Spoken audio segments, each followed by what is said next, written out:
بسم اللہ الرحمن الرحیم الذین آتیناہم الکتاب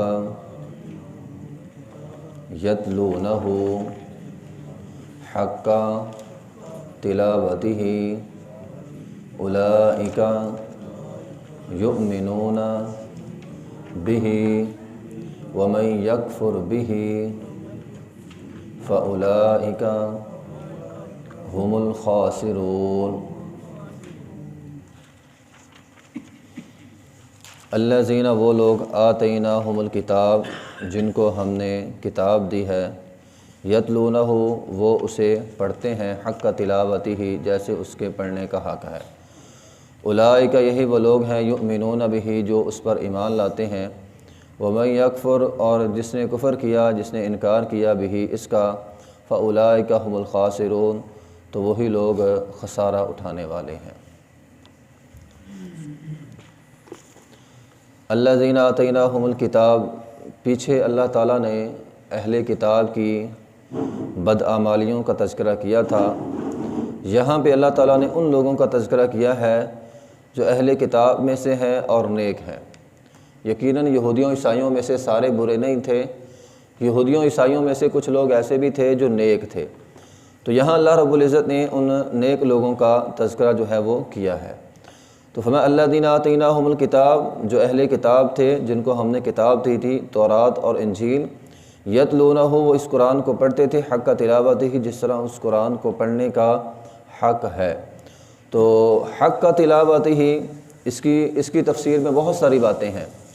حق تلاوتہ قرآن پڑھنے کا حق کس طرح ادا ہوتا ہے؟ قرآن پڑھنے کا حق اس وقت ادا ہوتا ہے جب انسان قرآن کو اچھی آواز میں پڑھے، جب انسان قرآن پر عمل کرے، جب انسان قرآن کی پیروی کرے، جب انسان اپنی خواہشات کو چھوڑ کر قرآن کے راستے پر چلتا ہے، قرآن کے حلال کردہ کو حلال کہتا ہے، قرآن کے حرام کردہ کو حرام کہتا ہے، اس وقت انسان قرآن کی تلاوت کا حق ادا کر دیتا ہے۔ یہ نہیں ہے کہ انسان زبان سے تو پڑھ لے ایاک نعبد و ایاک نستعین، اے اللہ ہم تیری عبادت کرتے ہیں، تجھ سے مدد مانگتے ہیں، اور پھر بعد میں ہاتھ کسی اور کے سامنے اٹھا لے، جھولی کسی اور کے سامنے پھیلا دے، تو یہ اس نے حق ادا نہیں کیا۔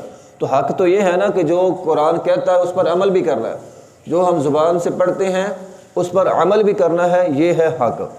تو بہرحال الکتاب سے مراد سب سے پہلے یہودی ہیں، یہودیوں کے پاس تورات تھی۔ دوسرے نمبر پر الکتاب سے مراد عیسائی بھی ہیں، عیسیٰ علیہ السلام آئے تھے اور ان کی کتاب انجیل تھی۔ اور تیسرے نمبر پر الکتاب سے مراد مسلمان بھی ہیں، چونکہ یہاں اہل الکتاب نہیں ہے، الکتاب ہے، تو الکتاب کے اندر مسلمان بھی شامل ہیں۔ تو بہرحال یہ تینوں قومیں، فرمایا ان تینوں میں سے نیک لوگ بھی ہیں، مسلمانوں میں سے نیک لوگ ہیں، عیسائیوں میں سے نیک ہیں، یہودیوں میں سے نیک ہیں۔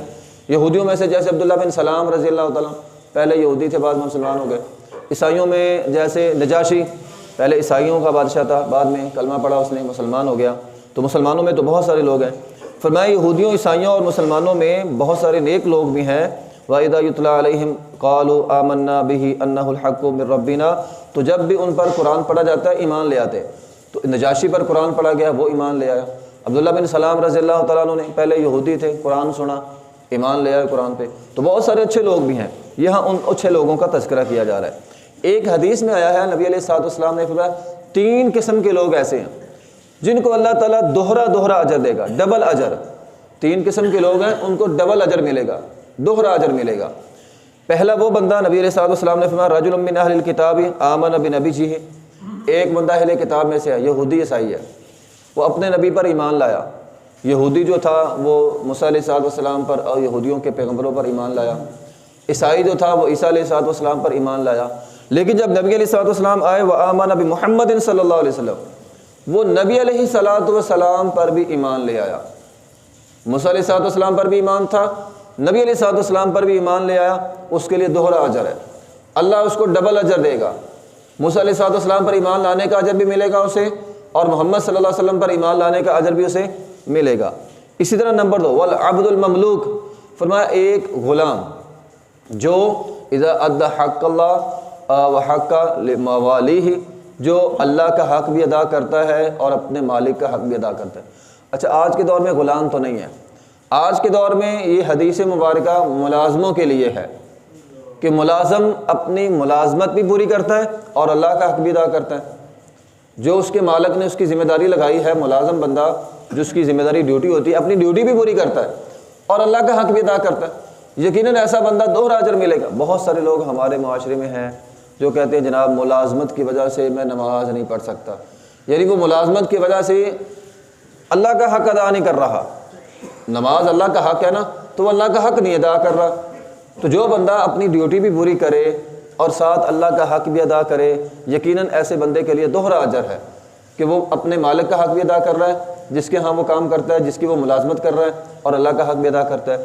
نمبر 3، نبی علیہ الصلوۃ والسلام نے فرمایا وہ لونڈی، ایک بندے کے پاس لونڈی ہے، اس نے اسے تعلیم دی، اس نے اسے تربیت دی، اس نے اسے اچھا اخلاق دیا، تربیت سکھائی نا اسے، اور پھر بعد میں اس سے آزاد کر کے اس سے نکاح بھی کر لیا، فرمایا اس کے لیے بھی دوہرا اجر ہے۔ آج کے زمانے میں لونڈی بھی نہیں ہے، تو آج کے زمانے میں یہ حدیث ملازمہ پر آئے گی۔ بعض لوگوں کے گھروں میں کام کرنے والیاں غریب ہوتی ہیں، تو ان غریب کو اپنے بچوں کی طرح سمجھنا، انہیں تعلیم دینا، انہیں اچھا اخلاق دینا، اور پھر بعد میں اپنے کسی بیٹے کے ساتھ ان کا نکاح کر دینا۔ تو ایسا معاشرے میں ہوتا تو نہیں ہے، لیکن اگر کوئی بندہ ایسا کرے، کسی غریب کی بچی کو گھر میں لا کے اسے اپنے بچوں کی طرح تعلیم دلوائے، اچھا اخلاق دلوائے، تربیت کرے اس کی، اور پھر اپنے کسی بچے کے ساتھ اس کا نکاح کر دے، تو اگر کوئی ایسا کرے گا تو فرمایا اس کے لیے کیا ہوگا؟ دوہرا اجر ہوگا۔ تو بہرحال یہاں بات ہو رہی ہے یہودیوں عیسائیوں کی کہ جو اپنے اپنے پیغمبروں پر بھی ایمان لائے اور اس کے بعد وہ نبی علیہ الصلوۃ والسلام پر بھی ایمان لائے، ان کو دوہرا اجر ملے گا۔ حق تلاوت ہی، اس کے اندر ایک تو قرات شامل ہے، ایک اطاعت شامل ہے، یعنی اچھی آواز میں قرات کرنا اور پھر اس کو دل سے پڑھنا، شوق سے پڑھنا، ٹھیک ہے نا، پھر اس پر عمل کرنا۔ بعض لوگوں نے یہاں حق تلاوت ہی کے اندر یہ چیز بھی شامل کی ہے کہ قرآن کو تجوید کے ساتھ پڑھنا واجب ہے۔ بہت سارے مفسرین ہیں، بہت سارے ائمہ کرام نے قرآن کی اس آیت سے یہ دلیل لی ہے کہ قرآن کو تجوید کے ساتھ پڑھنا واجب ہے، ہر بندے کے لیے واجب ہے، کیونکہ اللہ تعالیٰ فرماتے ہیں قرآن کو اس طرح پڑھو جس طرح حق ہے۔ تو سب سے پہلا حق تو اچھی آواز میں پڑھنا ہے، تجوید کے ساتھ پڑھنا ہے، حروف کی ادائیگی کے ساتھ پڑھنا ہے۔ تو یہ بہرحال فتویٰ تو سخت ہے، لیکن کم از کم اتنی بات اس آیت سے ضرور ملتی ہے کہ قرآن کو تجوید کے ساتھ پڑھنے کی کوشش کرنا ہر بندے پہ واجب ہے۔ ہاں ایک بندہ کوشش ضرور کرتا ہے لیکن وہ پڑھ نہیں سکتا، تو وہ اس سے بری ہو جائے گا، اس نے کوشش تو کی ہے۔ لیکن اگر ایک بندہ قرآن کو اچھی آواز میں یا تجوید کے ساتھ پڑھنے کی اس نے کبھی کوشش ہی نہیں کی تو پھر وہ مجرم ہے۔ تو من لم یتغن بالقرآن فلیس منا، نبی صلی اللہ علیہ وسلم نے فرمایا جو قرآن کو اچھی آواز میں نہیں پڑھتا وہ ہم میں سے نہیں ہے۔ یہ صحیح حدیث ہے۔ اب اس نے اچھی آواز میں تجوید کے ساتھ کبھی پڑھنے کی کوشش ہی نہیں کی، نبی علیہ الصلوۃ والسلام فرما رہے وہ ہم میں سے ہی نہیں ہے۔ اس لیے انسان کو کوشش ضرور کرنی چاہیے۔ ہاں کوشش کے بعد بھی اگر وہ تجوید کے ساتھ نہیں پڑھ سکتا تو ایک حدیث میں آیا، نبی علیہ الصلوۃ والسلام نے فرمایا الماہر بالقرآن، فرمایا جو قرآن کا ماہر ہے، تجوید کے ساتھ پڑھتا ہے، اس کو تو اللہ تعالیٰ کل قیامت کے دن نیک فرشتوں کے ساتھ شامل کر دے گا، اسے نیک فرشتوں کا ساتھی بنا دے گا اسے۔ لیکن جو قرآن کو اچھے پڑھنے کی کوشش کرتا ہے، کوشش اس نے کی ہے لیکن پڑھ نہیں سکتا، فرمایا اس کے لیے دوہرا اجر ہے، اس کی کوشش کا بھی اسے اجر ملے گا۔ تو بہرحال کم از کم انسان کو قرآن اچھا پڑھنے کی کوشش ضرور کرنی چاہیے۔ ہمارے ہاں تو یہ جو ایک روٹین بڑی ہوتی ہے، بچپن میں بس قرآن سیکھا ہوتا ہے، اس کے بعد ہم کبھی سیکھنے کی کوشش ہی نہیں کرتے، تو یہ اچھی بات نہیں ہے۔ انسان کو اگر عمر کا کوئی بھی حصہ ہے، کم از کم قرآن اچھی آواز میں پڑھنے کی آدمی کو کوشش کرتے رہنا چاہیے۔ تو بہرحال قرآن اچھا پڑھنا چاہیے اور پھر توجہ کے ساتھ پڑھیں۔ حضرت عائشہ رضی اللہ تعالیٰ عنہا اور حضرت عمر بن خطاب رضی اللہ تعالیٰ ایک ایک آیت پڑھتے تھے، ایک ایک آیت کو سمجھ کر پڑھتے تھے، اور پھر اس طرح پڑھتے تھے کہ لکھنے والوں نے لکھا ہے کہ ایک آیت اتنی سمجھتے تھے، اتنا غور کرتے تھے، غور کر کر بے ہوش ہو جاتے تھے، غشی داری ہو جاتی تھی۔ مثال کے طور پر آخرت کے حوالے سے کوئی آیت ہے تو کوئی جہنم کے حوالے سے ہے، تو پورا جہنم کا منظر اپنے دماغ میں لے آنا اور اس قدر سوچنا کہ بندہ بے ہوش ہو جائے۔ جس طرح ہم دنیاوی معاملات میں سوچ کے پریشان ہو جاتے ہیں، وہ جہنم کے بارے میں سوچ کے پریشان ہو جاتے تھے۔ تو حضرت عائشہ رضی اللہ تعالیٰ قرآن کو اس طرح پڑھتی تھی، حضرت عمر بن خطاب رضی اللہ تعالیٰ اس طرح پڑھتے تھے۔ اسی طرح نبی علیہ الصلوۃ والسلام کی ایک حدیث ہے کہ جب بھی آپ قرآن پڑھتے تھے نا، اتنے غور سے پڑھتے تھے کہ اگر رحمت والی آیتیں آتی تھیں، نبی علیہ الصلوۃ والسلام وہاں پہ رک جاتے تھے، اللہ سے اللہ کی رحمت کا سوال کرتے تھے۔ اور اگر کوئی عذاب والی آیتیں آ جاتی تھی نبی علیہ الصلوۃ والسلام وہاں پہ رک کر اللہ کے عذاب سے پناہ مانگتے تھے، ٹھیک ہے۔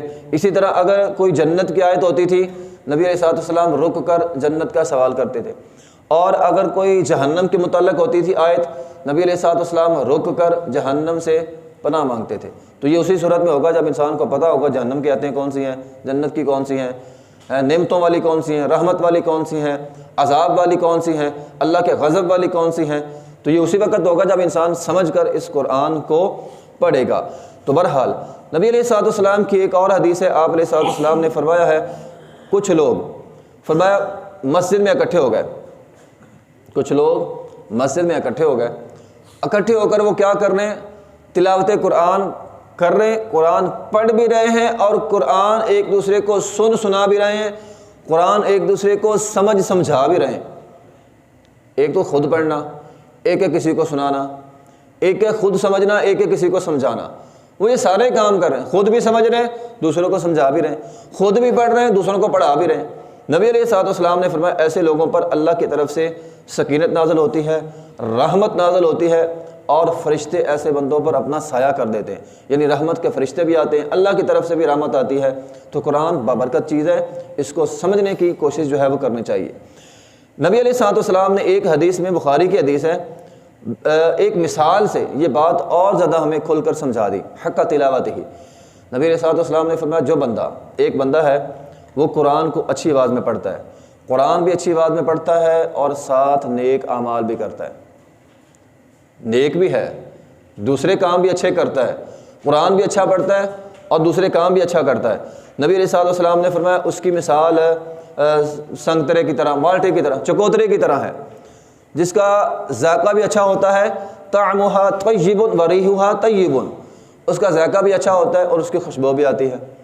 اس بندے کے اندر سے اللہ کی رحمت کی خوشبو بھی آئے گی، اس کا ذائقہ بھی اچھا ہے۔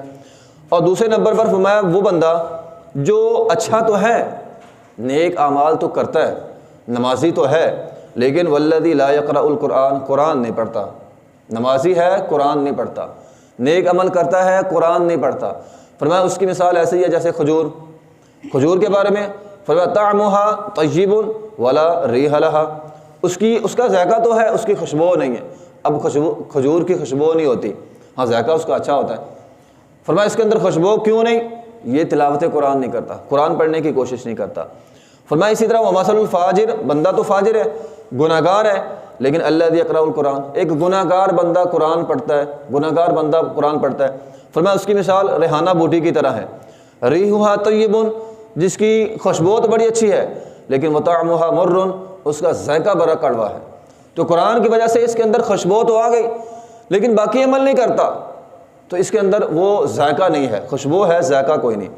ومثل الفاجر الذی لا یقرأ القرآن، اور چوتھے نمبر پر وہ بندہ جو فاجر بھی ہے قرآن بھی نہیں پڑھتا، فاجر بھی ہے قرآن بھی نہیں پڑھتا، اس کی مثال فرمایا کوڑ تمے کی طرح ہے، جس کی نہ خوشبو ہوتی ہے نہ ذائقہ ہوتا ہے، اس کے اندر کچھ بھی نہیں ہے، وہ چوتھے درجے کا ہے۔